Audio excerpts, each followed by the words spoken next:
Alright, now let's take a look at question 5. And this one states, for any vectors u and v in v3, or the set of all numbers, all real numbers in 3 dimensions, we have u dot v equals to v dot u. And the solution is actually true, and this is the first true that we've had. All the first 4 questions were all false. This one's actually true, and this is true and is a property of the dot product. Here's a link to my sections video that I covered it, and here's a thumbnail. So the dot product properties right here, we have this one, the one we're looking at is number 2. So a dot b is equal to b dot a, and we could see this is the case. Yeah, we can see this if this is the case. Let's say we had u. Let's say if let's say we had if u vector is equal to u1 components and u2. And we had v vector is equal to v1 and v2. Then if you take the dot product u dot v, this just equals 2. Well, this is going to be equal to u. Yeah, and remember it's a scalar, so u1 times by just v1. So u1 v1 plus u2 v2. And this right here, we could just rearrange it. These are just a multiplication, and the multiplication rule, we could switch these around, and so on. So we could just go write this as v1 u2, I mean v1 u1. So the same thing as writing, yeah, no difference writing that, plus v2 u2. Yeah, in other words, this just equals to now v dot u. So this equals to v vector dot u vector, and this is, yeah, the exact same thing. So this is these are equal to each other, hence this is true. Yeah, so this is true right there.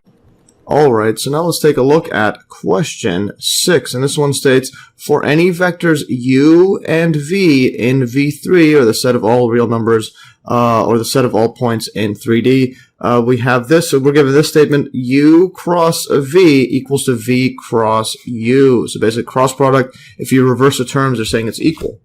And now the solution, well, this is obviously false, because the cross product has a direction. So if you reverse it, you're going to get the opposite direction. So this is false because the direction of a cross product follows the right hand rule, in which the fingers curl in the direction of the angle from u to v. So here's the right hand rule. So this angle goes from here, from a to b, and then the direction of the cross product gives you a vector that's perpendicular to both in the upwards direction there with your thumb there. Yeah, and the thumb gives a positive cross product value, so that'll be the positive one. So this would be plus. So if you were to go reverse, if you're going from here to here, you're going to get a negative angle, and you're going to get a, using the right hand rule, basically put it down, your hand will be pointing down, and your the fingers, instead of curling this way, they'll be curling this way. So your thumb's going to be pointing down like that. So that is going to be, this is false then. Let's erase these. Yeah, so reversing the order of the vectors in the cross product would result in a thumb pointing in the opposite direction. Hence, the cross product will be negative, and it's from an earlier video. And there is the cross product property right here, a cross b equals to negative b cross a. Yeah, so in order for them to be equal, you need to put a negative sign there. So, yeah, so that is false there. So now let's take a look at question 7.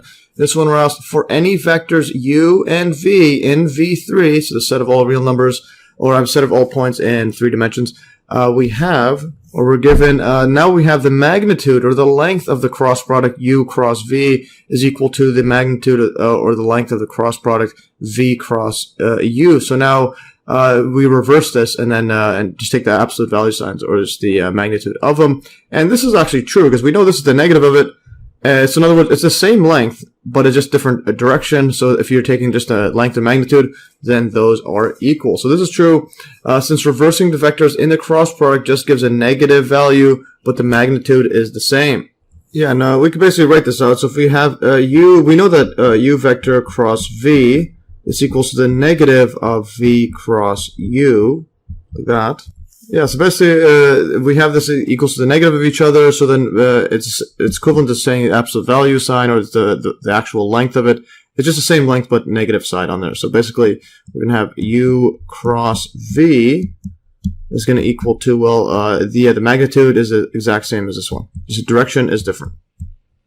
That's all.